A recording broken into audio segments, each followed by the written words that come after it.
देखो, ये जो चैप्टर है ना, ये बेसिकली अपने को बताता है कि ड्यू डिलिजेंस है क्या। अब ये ड्यू डिलिजेंस हमें कब करना पड़ता है, that second thing.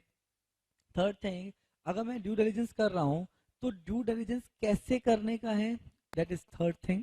And due diligence में डेटा रूम क्या है, so these are the basic concept upon which the entire chapter revolves.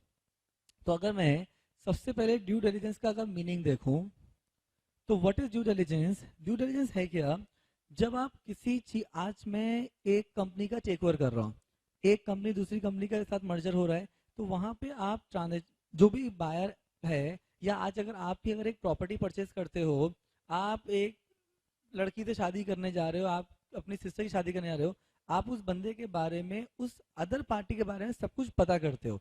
वो जो आप पूरी इन्वेस्टिगेशन, पूरा बैकग्राउंड चेक करते हो, that is nothing but due diligence. तो ये हम लोग डे टू डे लाइफ में भी करते हैं, और ये हम लोग ट्रांजेक्शन में भी करते हैं। तो when we do that thing in transaction, it is nothing but due diligence. So it is not it is always required when we are doing any transaction, so it is basically a prerequisite। तो आप पहले due diligence करते हो, फिर आप ये decide करते हो कि आपको ये ट्रांजेक्शन करना है या नहीं करना है। So what is due diligence? सबसे पहला ड्यू डिलिजेंस है क्या, it is nothing but the background check. देखो, बैकग्राउंड चेक का मतलब क्या हुआ। आज मैं एक कॉलेज में एडमिशन लेने जाता हूँ, आज आप में से भी ऐसे कई होंगे जो एमबीए करना चाहते हैं। So how many of you want to do MBA? Okay. Now अगर आज आप अगर किसी बच्चे किसी कॉलेज में अगर आप एडमिशन लेना चाहते हो, मान लो आप आईएम्स में एडमिशन लेना चाहते हो, तो आप आईएम के बारे में या जिस भी इंस्टीट्यूशन के बारे में आप एडमिशन लेने जाते हो, आप उसके बारे में पूरा पता करते हो। उसका रिकॉर्ड क्या है, उसमें फैकल्टी कौन कौन है, उनका प्लेसमेंट कैसा है, so on so fourth. Same thing, अगर आज मैं एक कंपनी में इन्वेस्ट करने जा रहा हूँ, तो मैं उस कंपनी की पूरी बैलेंस शीट देखता हूँ, उस कंपनी के प्रमोटर्स कौन हैं, उस कंपनी के डायरेक्टर्स कौन हैं, मतलब मैं उस कंपनी के बारे में जानकारी लेता हूँ। तो वो जो जानकारी लेना जो है ना, that is nothing but due diligence. समझा? चलो आप में से शोले पिक्चर कितनों ने देखी है? शोले देखी है, ओके। ना शोले मूवी में ना ये पूरा कॉन्सेप्ट है। शोले मूवी में अगर आपने देखा होगा तो मैं वो पुराने वाली शोले की बात कर रहा हूँ। उसमें अमिताभ जो है ना, वो अपने फ्रेंड जय के लिए, आई थिंक जय नाम था, जय के लिए वो मौसी जी से हेमा मालिनी का हाथ मांगने जाता है।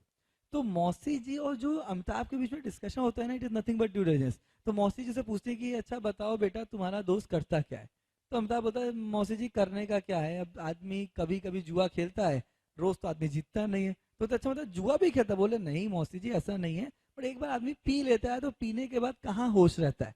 तो अच्छा मतलब बेटा पीता भी है? बोला ऐसा नहीं है मौसी जी, वो तो जब मुन्नी भाई के कोठे पे जाता है तो थोड़ा पी लेता है। मतलब यहाँ पे मौसी जी क्या कर रही हैं, मौसी जी जय के बारे में इंफॉर्मेशन डिराइव कर रही हैं, और जय और जो अमिताभ है वो उसकी आंसर दे रहा है, जिसके बेसिस पे मौसी जी डिसाइड करेंगी कि उनको अपनी हेमा की शादी उससे करनी है कि नहीं। तो मौसी जी लास्ट में क्या बोलती हैं कि मेरी बेटी जिंदगी भर कुंवारी मरे मेरे को चलेगा, लेकिन तुम्हारे दोस्त से शादी नहीं करूंगी। Now this is nothing but due diligence. When you do a background check, so it is nothing, we can also call this as a investigation. आप एक एंटिटी के बारे में, एक पर्सन के बारे में, एक ट्रांजेक्शन के बारे में आप इन्वेस्टिगेट करते हो, that is nothing but due diligence. So due diligence is nothing but a background check of the transaction. Due diligence is nothing but the investigation of the transaction, which means that you are trying to find out that whether this transaction is advisable or not. अब question ये है कि when due diligence shall take place, हम लोग due diligence कब कब कराते हैं? पहला, अगर मैं कॉर्पोरेट रीस्ट्रक्चरिंग ट्रांजेक्शन कर रहा हूं।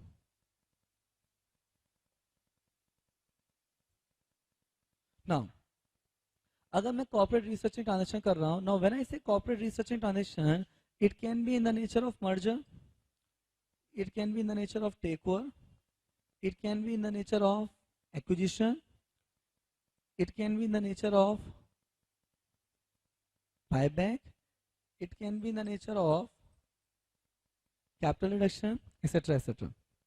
आप जब कोई भी कॉर्पोरेट रिसर्च ट्रांजेक्शन करते हो, it can be the nature of demerger, इसमें आप कुछ भी करते हो, you always carry out due diligence. Second thing होता है for joint venture oblique alliance. हम लोग जब ड्यू डिलिजेंस करते हैं तो हम लोग कब ड्यू डिलिजेंस करते हैं? मान लो मेरे को एक जॉइंट वेंचर क्रिएट करना है, मेरे को एक अलायंस क्रिएट करना है, मेरे को एक कोलैबोरेशन करना है। मैं for example, there is a brand called Tata Docomo. नाम सुना है? वो ना, नाम सुना टाटा डोकोमो का? अब टाटा डोकोमो में क्या है, टाटा डोकोमो बेसिकली ये ब्रांड का नाम है, कंपनी का नाम है Tata teleservices Maharashtra limited. अब इस कंपनी में दो इन्वेस्टर हैं, एक है टाटा सन्स जो कि इस कंपनी का प्रमोटर है,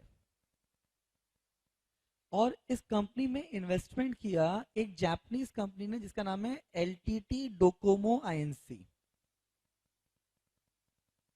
जो एक इन्वेस्टर है।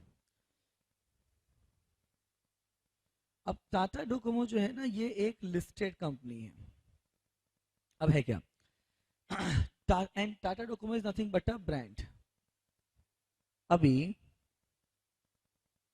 टाटा डोकोमो में जब टीआईएमएल टीटीएमएल में जब एलटीटी डोकोमो ने आईएनसी ने इन्वेस्टमेंट किया, तो उसको ये देखना था कि उसको इंडिया के टेलीकॉम सेक्टर में इन्वेस्टमेंट करना था। अब इंडिया में ऐसा तो है नहीं कि टेलीकॉम कंपनी एक ही है, you have RCom, you have Tata, you have Vodafone, idea cellular, spice communication उस समय था। सो दे हैव टू आइडेंटिफाई कि उनको किसके साथ ट्रांजेक्शन करना चाहिए। सेम थिंग, अगर मेरी कंपनी में एक इन्वेस्टर आ रहा है तो मेरे को भी देखना पड़ेगा कि क्या वो बंदा सही है या नहीं है। तो यहाँ पे दोनों पार्टीज एक दूसरे का ड्यू डिलिजेंस कराएंगे, which means that when you want to make a joint venture, for example Maruti Suzuki, Bajaj aliens, Tata AIG, ये सब क्या है? ये दो अलग अलग कंपनीज हैं जिन्होंने मिलके एक ब्रांड क्रिएट किया है। तो अगर आप ऐसा कुछ करने का सोच रहे हो, then what you are doing it's nothing but joint venture. और अगर आप एक जॉइंट वेंचर क्रिएट कर रहे हो तो आपको पहले ड्यू डिलिजेंस करवाना पड़ेगा। अब तीसरा, फॉर इन्वेस्टमेंट। आज हम लोग एक मूवी देखने जाते हैं, हम लोग एक 100 रुपए, 200 रुपए, 300 रुपए की मूवी देखते हैं आप लोग। चलो बढ़िया, मूवी आना बहुत जरूरी है, कुछ आवे नहीं आवे मूवी आना चाहिए, लॉ में सिखा दूंगा आपको। आप एक मूवी देखने जाते हो, हम लोग मूवी देखने से पहले उस पूरी मूवी का रिव्यू निकालते हैं।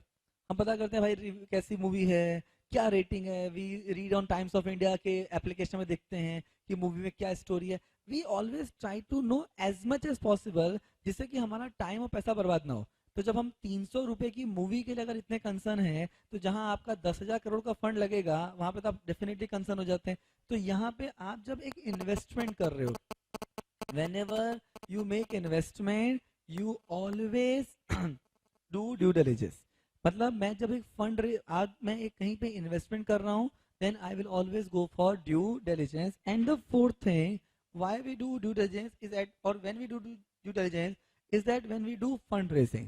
now fundraising मतलब जब भी हम लोग पैसा रेज करते हैं, मतलब by issue of securities। now जब भी हम लोग सिक्योरिटी इशू करते हैं, तो वहां पे we always have to do due diligence so as to know कि एम आई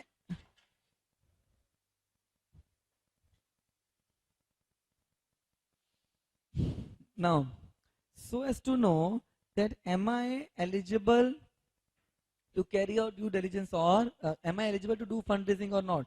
इसका मतलब ये हुआ कि आप जब भी फंड रेजिंग करते हो आपको पहले ड्यू डिलिजेंस करना पड़ता है। फॉर एग्जाम्पल, अगर आज मैं अगर आज मैं एक पब्लिक इशू कर रहा हूँ, तो अगर मैं आज पब्लिक इशू कर रहा हूँ तो फर्स्ट ऑफ ऑल क्या मैं पब्लिक इशू के रिक्वायरमेंट को फुलफिल कर रहा हूँ या नहीं, ये पहले मेरे को देखना पड़ेगा।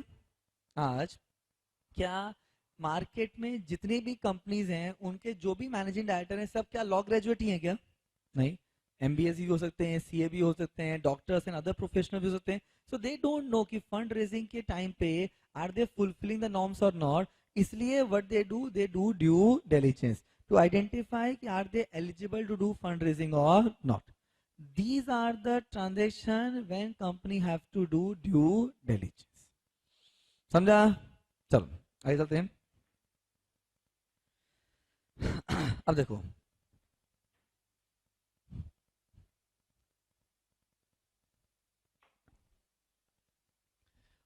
सबसे पहले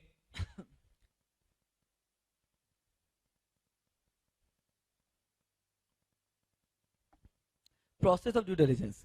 Now, when we have to say what is the process of due diligence, सबसे पहले आपको ड्यू डिलिजेंस में अगर मेरे को पूरे प्रोसेस को समझाना है तो पूरे प्रोसेस को 3 पार्ट में डिवाइड कर दो.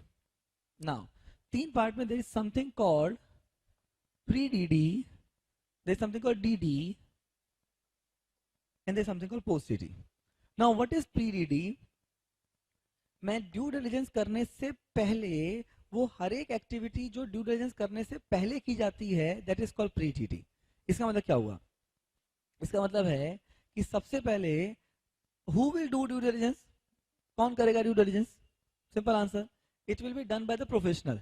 अब क्या जरूरी है कि ड्यू डिलिजेंस हमेशा लॉ ग्रेजुएट ही करे या सीए ही करे? No, it purely depend upon the nature of due diligence या टाइप ऑफ ड्यू डिलिजेंस. तो यहां पे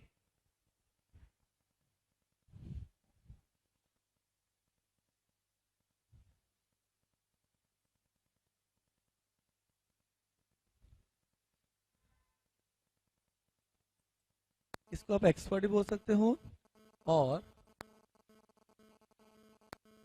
professional, and it purely depend करता है, डिपेंड अपॉन नेचर और टाइप ऑफ ड्यू डिलिजेंस. ये समझा? अब तो अगर मेरे को ड्यू डिलिजेंस करना है तो कौन करेगा? It will always be done by the expert person and it is purely depend upon the nature of due diligence. For example, अगर आज एक हम लोग लीगल ड्यू डिलिजेंस करेंगे तो लीगल ड्यू डिलिजेंस वो करेगा जो लॉ एक्सपर्ट होगा. अगर मैं आज एक टैक्सेशन ड्यू डिलिजेंस करूं कि भाई मैंने बराबर टैक्स पे किया है कि नहीं किया है, मेरे को कितना टैक्स पे करना चाहिए, तो वो ड्यू डिलिजेंस एक सीए करेगा क्योंकि उसको नॉलेज है. अगर आज मैं एक ह्यूमन, एक इंफॉर्मेशन टेक्नोलॉजी की अगर मैं ड्यू डिलिजेंस करूं कि मेरी टेक्नोलॉजी बराबर है या नहीं है, तो वहां पे वो ड्यू डिलिजेंस करेगा एक आईटी एक्सपर्ट, एक सॉफ्टवेयर इंजीनियर. तो ये डिपेंड करता है नेचर ऑफ ड्यू डिलिजेंस पे that who will carry out the due diligence. So अगर मेरे को आज एक ड्यू डिलिजेंस कराना है तो सबसे पहले तो मेरे को ये आइडेंटिफाई करना पड़ेगा that what type of due diligence I want to undertake, and secondly who will undertake that due diligence. Then we have to go for the process of due diligence. अब ये प्रोसेस में सबसे पहले आता है, आज आपने एक कंसल्टेंट को आइडेंटिफाई कर लिया that this person is going to do due diligence. तो यहाँ पे आप क्या करते हो? तो यहाँ पे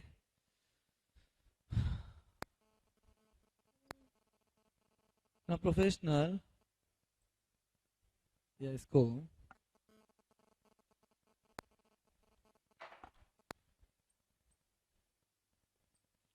तो यहाँ पे सबसे पहले क्या किया जाएगा? Professional shall hold meeting with client to identify the purpose and scope of due diligence. मतलब सबसे पहले एज अ प्रोफेशनल मेरे को ये आइडेंटिफाई करना पड़ेगा कि मेरे को ड्यू डिलिजेंस किसका करना है और क्यों करना है. तो यहाँ पे कंपनी प्रोफेशनल साथ मीटिंग करेगा एंड आइडेंटिफाई किया जाएगा purpose and scope of due diligence. इसके बाद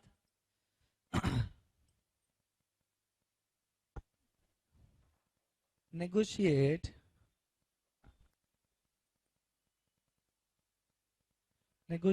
and finalize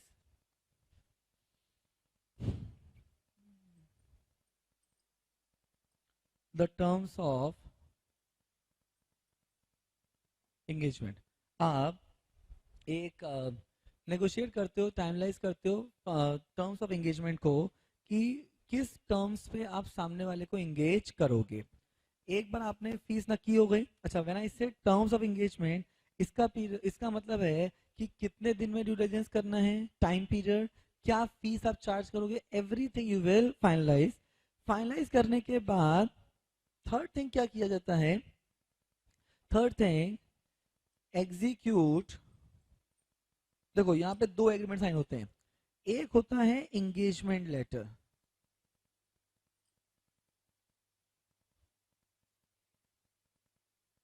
इसी को बोलते हैं लेटर ऑफ इंटेंट। आपके मॉड्यूल में दिया हुआ है, एलओआई दिया है।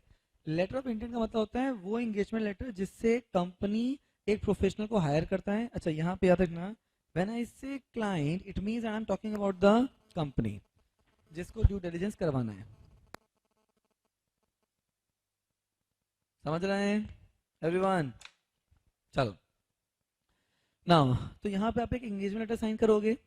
एंगेजमेंट लेटर जिसमें आपके सारे टर्म्स लिखे होंगे कि भाई कितने दिन में अपने को ड्यू डिलिजेंस करना है, क्या पैसा मिलेगा, किस काम का करना है और किसका नहीं करना है, सारी चीजें नक्की की जाएंगी।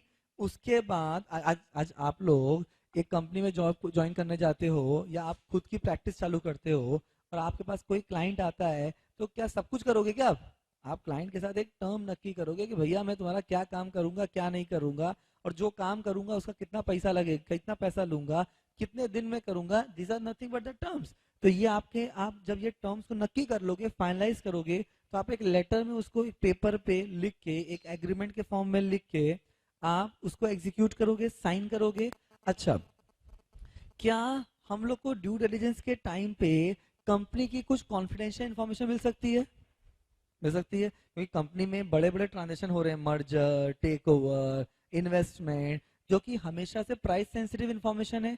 और ड्यू डिलिजेंस हम लोग ट्रांजेक्शन से पहले करते हैं, because due diligence is a basis of taking decision, so it is a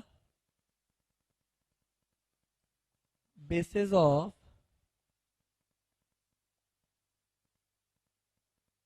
and therefore it is nothing but forward looking act।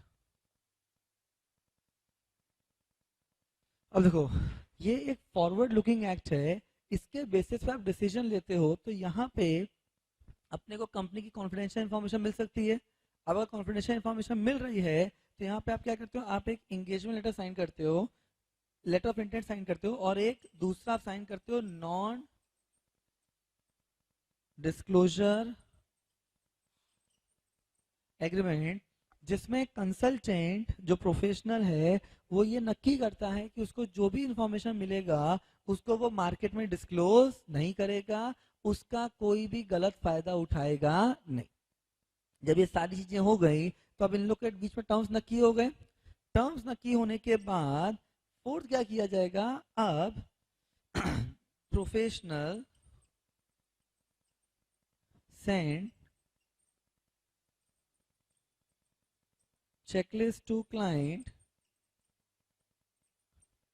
and require the client to provide, now require the client, बैठो भाई time है अभी, now require the client to provide necessary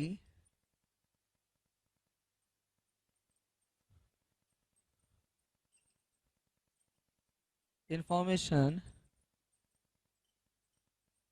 and document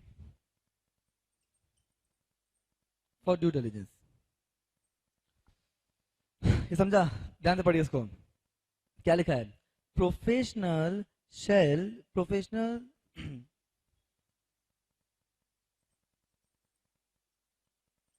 writing समझ में आ रही है मेरी?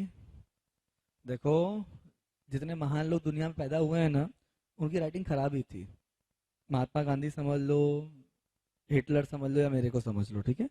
तो यहाँ पे प्रोफेशनल क्या करेगा, प्रोफेशनल एक चेकलिस्ट भेजेगा क्लाइंट को, और क्लाइंट से रिक्वेस्ट करेगा कि वो हर एक इंफॉर्मेशन प्रोवाइड करे जो उसको ड्यू डिलिजेंस के लिए चाहिए। अब इसके बेसिस पे क्लाइंट उसको सारी इंफॉर्मेशन दे देगा। अब क्लाइंट ने जब उसको सारी इंफॉर्मेशन दे दिया, तो अब वो बंदा क्या करेगा, एक डेटा रूम क्रिएट करेगा जहां पे वो सारी इंफॉर्मेशन को स्टोर करेगा। समझा? अच्छा, इतना लिख लिया ना, हटा दूं इसको। चलो, यहां से समझा पूरा सबको? तुम लोग का दिमाग अच्छा चल रहा है आज।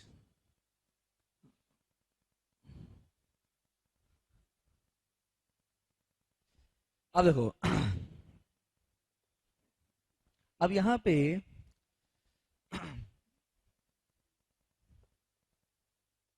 Obtain information from client and create data room. अभी डेटा रूम क्या है ये भी बता रहा हूं आप लोग को। यहाँ पे आप क्या करते हो, आप एक डेटा रूम को क्रिएट करते हो। डेटा रूम वो जगह है जहाँ पे आप वो हर एक इंफॉर्मेशन को एक साथ रख देते हो जो आपको ड्यू डिलिजेंस के लिए चाहिए। तो आपने डेटा रूम क्रिएट कर दिया। अब डेटा रूम क्रिएट करने के बाद आपका प्री डीडी का काम खत्म हो गया।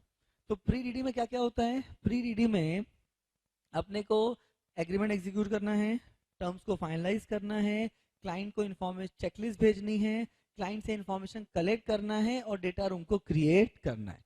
ये 5 काम अपने को करना पड़ता है प्री डीडी में। अब ड्यू डिलिजेंस होता है तो professional on the basis of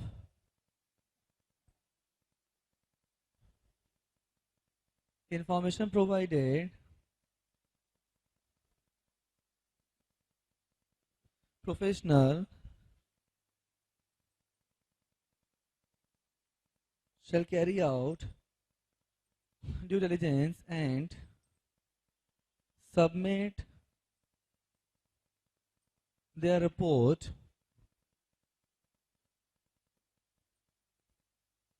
to the client। अब तो जो ड्यू डिलिजेंस की रिपोर्ट होती है, तो यहाँ पे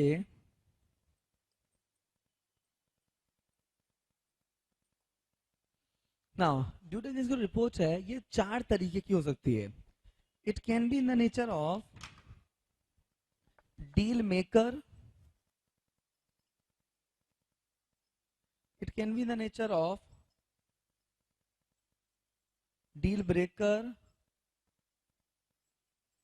deal diluter and deal cautioner। देखो, अब ये 4 है क्या?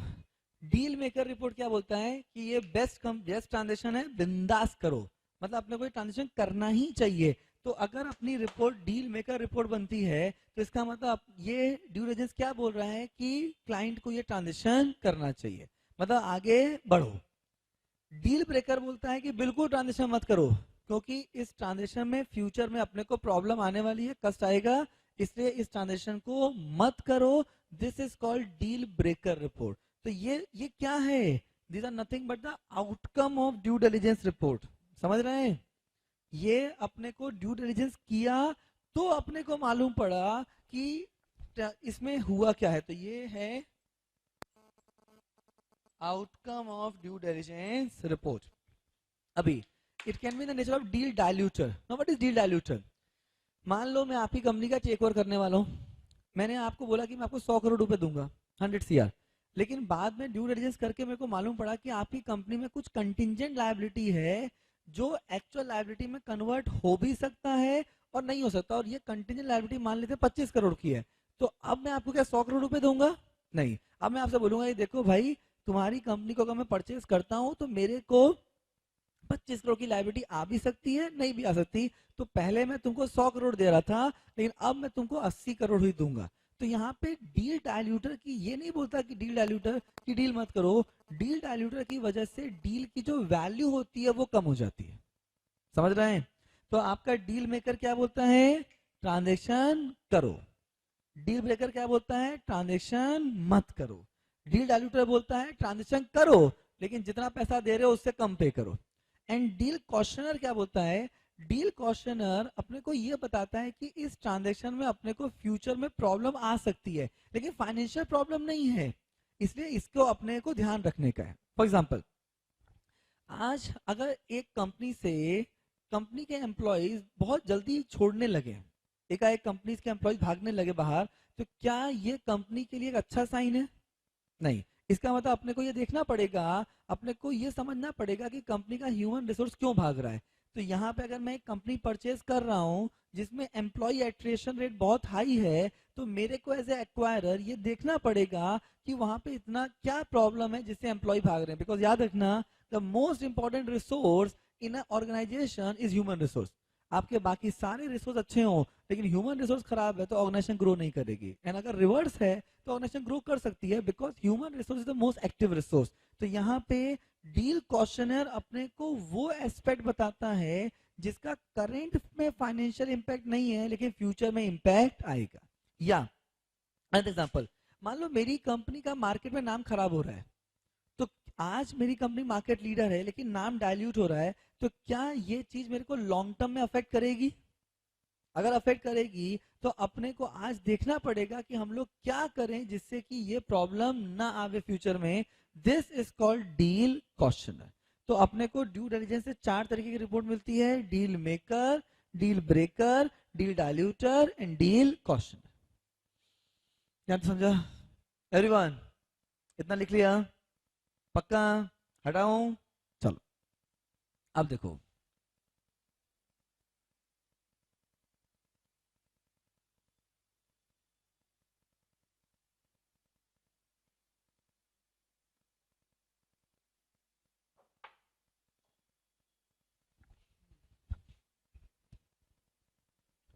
Now we are moving towards the last part, post DD.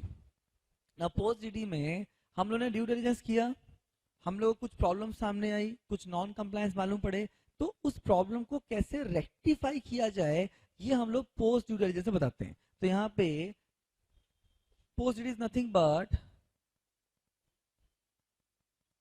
Rectification of issues और प्रॉब्लम आइडेंटिफाइड अंडर डीडी। मतलब आप प्रॉब्लम्स को कैसे रेक्टिफाई करोगे, ये जो रेक्टिफिकेशन है it is nothing but post DD, जिसमें आप प्रॉब्लम के रेक्टिफिकेशन को आइडेंटिफाई करते हो। समझा? मान लो कंपनी ने कोई नॉन कंप्लायंस किया है, मैं जिस कंपनी को परचेज करने जा रहा हूँ उसने कुछ नॉन कंप्लायंस किया है, तो मेरे को ट्रांजेक्शन करना है, तो मेरे को सॉल्यूशन ढूंढना पड़ेगा कि अब मैं इस प्रॉब्लम को कैसे सॉल्व करूं। This is nothing but post due diligence. Time हो गया क्या एवरीवन? कितना बजा भाई? एक टॉपिक को करा दिया जाए, हो जाएगा? नहीं होगा? ठीक है, तो वी आर क्लोजिंग हियर, क्योंकि इसके बाद का टॉपिक जो थोड़ा लंबा है दैट विल टेक टुमारो। ठीक है, चलो यहाँ तो समझा? चलो that's all for the day, bye bye.